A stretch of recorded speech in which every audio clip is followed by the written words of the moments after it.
समस्त को ADS knowledge point रे स्वागत सह मु आपनकर प्रिय टीके सर देखंतु पिला माने आज आमे एचएमपीवी भाइरस बा ह्यूमन मेटानिमो भाइरस विषय रे आमे डिटेल जानिबा एग्जाम प्रोस्पेक्टस विविधरु कोन कोन क्वेश्चन आसीबो यार ट्रीटमेंट कोन सिम्पटम्स कोन यार इफेक्ट्स कोन रहइबो चिल्ड्रन ऊपर एवं एडल्ट मान ऊपर पूरा डिटेल एनालिसिस करिवा एनालिसिस करिया पूर्व जो माने नुआ करिकि आछंती समाने चैनल को सब्सक्राइब करबा सहित बेल आइकन रो ऑल नोटिफिकेशन ऑन कर देबे बुझियाला पिला माने चलंतु विलंब न करी आरंभ करिवा ओके देखंतु पिला माने जो माने बायोलॉजी बेस करिकि जो एग्जाम दोचंती एवं बायोलॉजी वेटेज थिबा एग्जाम को दोचंती समाने एई टॉपिक रु निहाती क्वेश्चन पाइबे जेमिति का आपनकर नीट एग्जाम रहिछि एवं आपनकर ओयूएटी एग्जाम रहिछि एउडारे निहाती ए टॉपिक रु क्वेश्चन आसीबो ही आसीबो ता सहित आपनकर कॉम्पिटिटिव एग्जाम रे मध्य आसीबो पचारिबो एचएमपीवी रो फुल फॉर्म कोन याकु मध्य मन रखिबे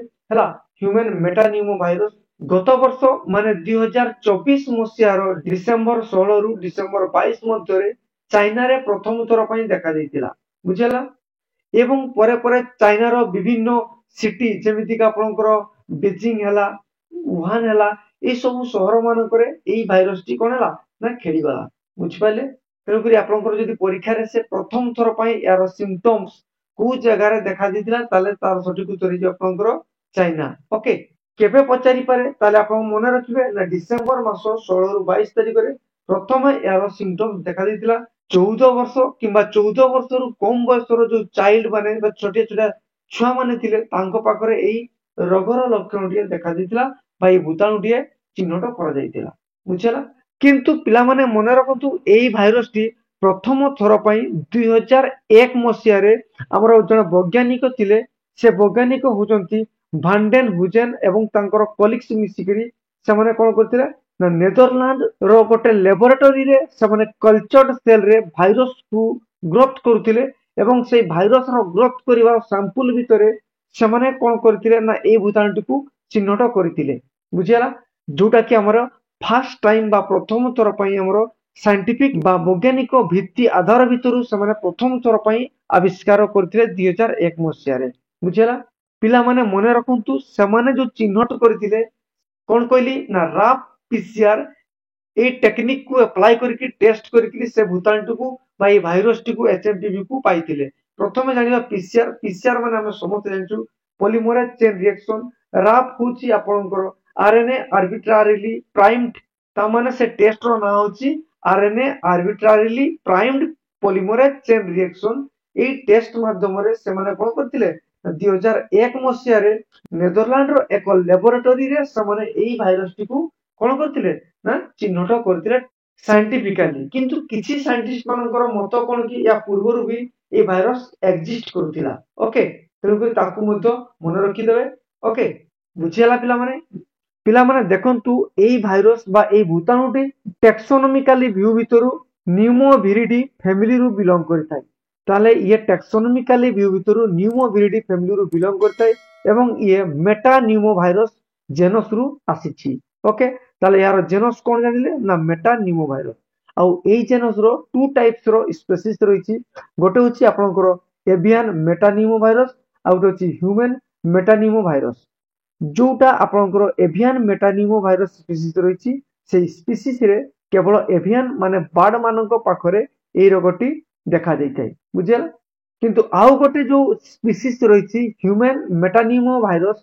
से स्पीसीज टी केवल ह्यूमन बा मनुष्य मानक पाखरे व्यापी थाय बुझियला ता माने हमें कोन जानिले ना ए जो मेटानिमो भाइरस जो जेनस रहिला यार दुईटी स्पीसीज रहिछि गोटे होछि एवियन आ गोटे होछि ह्यूमन एवियन जोटा सेटा केवल बर्ड मानक पाखरे देखा जाय ताकू हमें शॉर्टकट रे एएमपीवी बोली करी कहिताउ आ गोटे ह्यूमन बा ताकू मनुष्य मानक पाखरे भूताणुटी व्यापी थाय ताकू हमें एचएमपीवी बोली करी कहिले एबेका डेट रे बहुत इंपोर्टेंट रोल प्ले करिछि बुझियला पिला माने आउ ए जो ह्यूमन मेटानिमो भाइरस ए भाइरस टी टेम्परेट क्लाइमेट रो से कोन करिवो ना विंटर सीजन एवं बिफोर स्प्रिंग सीजन रे बहुत मात्रा रे ये स्प्रेड करिथाय बा हमें सीधा सीधा कहि पई गले मोस्ट एक्टिव हेतिबो ए टाइम रे बुझियला को टाइम रे ना विंटर माने होची आपनकर ठंडा दिन रे एवं बिफोर स्प्रिंग माने होची बसंत ऋतुर पूर्व समय रे ମାନେ ଥଣ୍ଡା ଥଣ୍ଡା ସମୟରେ ଇଏ ମୋଷ୍ଟ ଆକ୍ଟିଭ ରହିଥିବ ଏଇ ହ୍ୟୁମାନ୍ ମେଟାନିମୋ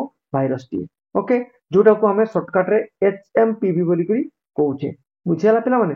ତେଣୁକରି ଏବେକା ଡେଟ୍ରେ ବା ଆଜିକା ସମୟରେ ଏହାର ସ୍ପ୍ରେଡିଂ କାପାସିଟି ବହୁତ ହାଇ ରହିଛି। ତେଣୁକରି WHO କଣ କରୁଛି ନା ପୂର୍ବ ଥର ଯେମିତିକା COVID-19 ର ଯୋଉ ଚାଇନା ରିପୋର୍ଟ ଆସିଥିଲା ହାଇଲି କନସର୍ଣ୍ଣ ଅଛି ଏବଂ ହାଇ ଆଲର୍ଟ ରେ ରିସର୍ଚ୍ଚ ଚାଲିଛି, ଯେଟାକୁ ସେ ରିପିଟ୍ କରିବା ପାଇଁ ଚାହୁଁନାହିଁ, ସେଥିପାଇଁ ବର୍ତ୍ତମାନ ସେ ହାଇ ଆଲର୍ଟ ରେ ରହିଛି। ବୁଝିଲା? ଦେଖନ୍ତୁ ପିଲାମାନେ, ବହୁତ ସୁନ୍ଦର HMPV ଭାଇରସର ଷ୍ଟ୍ରକ୍ଚରଟିଏ ରହିଛି। ଦେଖନ୍ତୁ ଏଇ ଷ୍ଟ୍ରକ୍ଚରରେ ଆପଣ ଦେଖିକି କହିପାରିବେ ଇଏ ଦେଖିବା ପାଇଁ ସୂର୍ଯ୍ୟଙ୍କ ଭଳିଆ। ବୁଝିଲା? ମାନେ ଯୋଉ COVID-19 ଯେମିତିକା ଥିଲା ଠିକ ସେଇପରିକା ଏହାର ଫିଗରଟିଏ ମଧ୍ୟ ରହିଛି।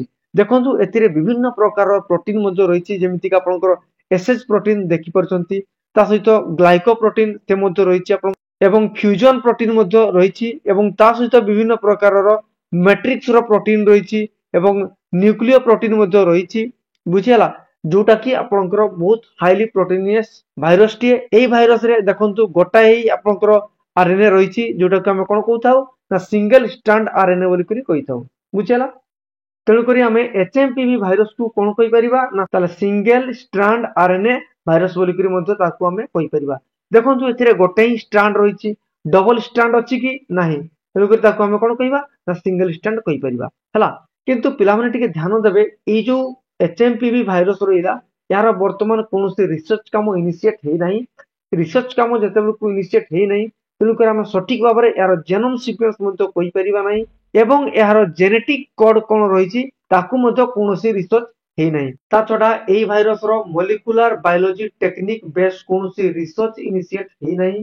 ତେଣୁକରି ଏହାର କୌଣସି ଭ୍ୟାକ୍ସିନ ମଧ୍ୟ ନାହିଁ। ମନେ ରଖିବେ ପିଲାମାନେ ୟାକୁ। ହେଲା? କେବଳ ଆମେ ଏହାର ପ୍ରିକସନ୍ସକୁ ନେଇକରି ଆମେ ସେଫ ହେଇପାରିବା।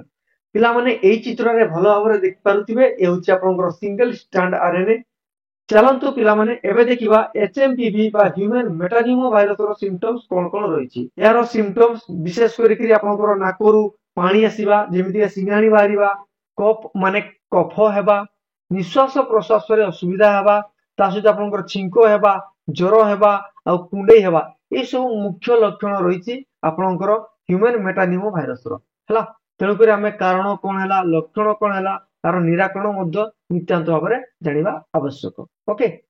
ତେଣୁକରି ଏଇ ସବୁ ଯଦି ଲକ୍ଷଣ ଦେଖାଯାଏ ତାହେଲେ ତୁରନ୍ତ ଆପଣ ମାନେ ହସ୍ପିଟାଲ କିମ୍ବା ଡାକ୍ତରଙ୍କର ପରାମର୍ଶ ନେବେ ଆଉ ଉଚିତ ଆପଣଙ୍କର ଚିକିତ୍ସା କରାଇବେ। ବୁଝିହେଲା ପିଲାମାନେ?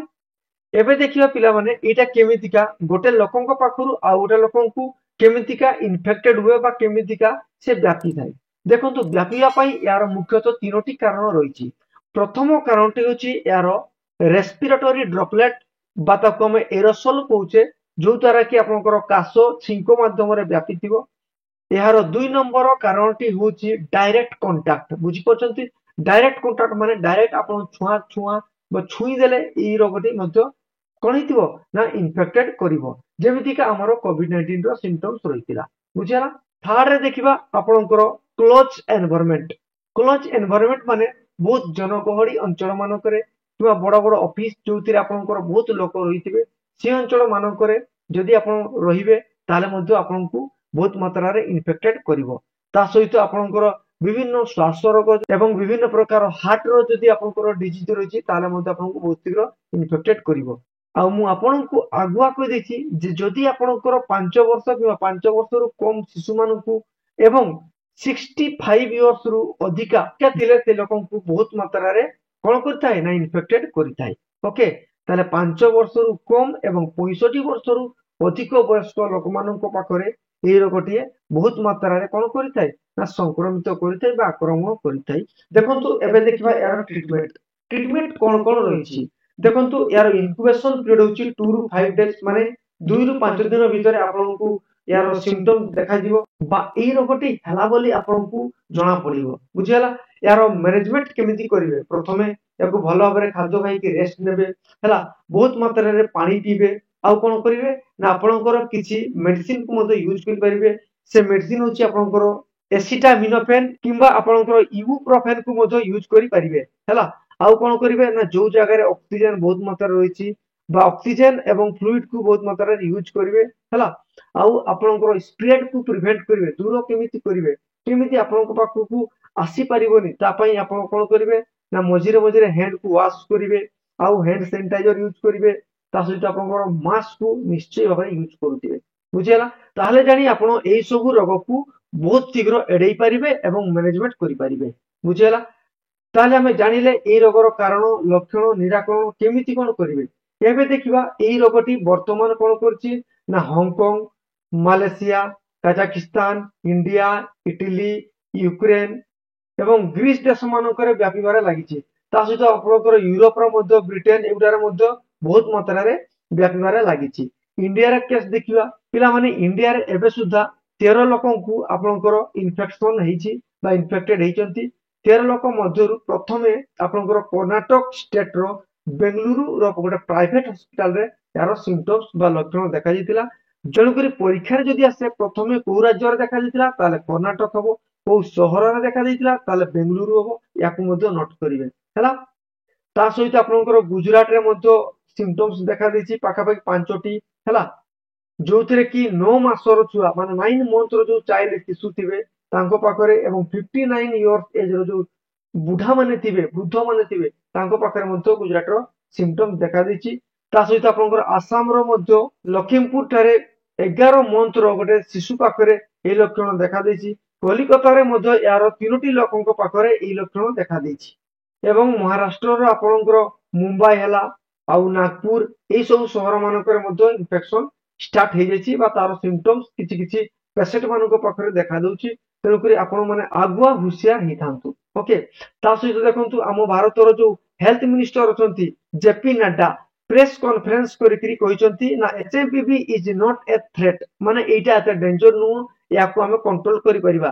ତା ସହିତ ଆମର ଭାରତର ବିଭିନ୍ନ ରାଜ୍ୟ ମାନଙ୍କରେ ମଧ୍ୟ ଦେଖାଦେଲା କିନ୍ତୁ ଓଡିଶାରେ ଏପର୍ଯ୍ୟନ୍ତ କୌଣସି ସିମ୍ପଟମ୍ସ ଦେଖାଦେଇ ନାହିଁ ବୁଝିହେଲା, ବା କୌଣସି ବି ଏଚଏମପିଭି ପଜିଟିଭ ପାଇନାହାନ୍ତି ହେଲା। ତା ସହିତ ଆପଣଙ୍କର ଓଡିଶାର ଯୋଉ ହେଲ୍ଥ ମିନିଷ୍ଟର ଅଛନ୍ତି ମୁକେଶ ମହାଲିଙ୍ଗମ ସେ ମଧ୍ୟ ପ୍ରେସ କନଫରେନ୍ସ କରିକି କହିଛନ୍ତି ଯେ ଓଡିଶା ୟା ପାଇଁ ପୁରା ଆଗୁଆ ସତର୍କ ହେଇଛି ଏବଂ ଏଇ ଏଚଏମପିଭି ଭୂତାଣୁକୁ ଲଢେଇ କରିବା ପାଇଁ ପ୍ରସ୍ତୁତ ଅଛି। ଓକେ, ତେଣୁକରି ଡରିବାର କିଛି ନାହିଁ ଓଡିଶାବାସୀ ମାନେ, ପିଲାମାନେ କିଛି ଡରିବାର ନାହିଁ, କିଛି ଅସୁବିଧା ହବ ନାହିଁ। ଆପଣଙ୍କର ଏଇଭଳିଆ କମ୍ପିଟିଟିଭ ଏକ୍ଜାମକୁ ଜାରି ରଖିଥାନ୍ତୁ। ଭିଡିଓ ଭଲ ଲାଗୁଥିଲେ ଭିଡିଓକୁ ଲାଇକ୍ କରିବେ, ଚ୍ୟାନେଲକୁ ନୂଆ କରି ଆସିଥିଲେ ସବସ୍କ୍ରାଇବ କରିବାକୁ ଭୁଲିବା ନାହିଁ। ଆପଣଙ୍କର ମତାମତ ନିଶ୍ଚୟ ଭାବରେ ଜଣାଇବେ। ଧନ୍ୟବାଦ।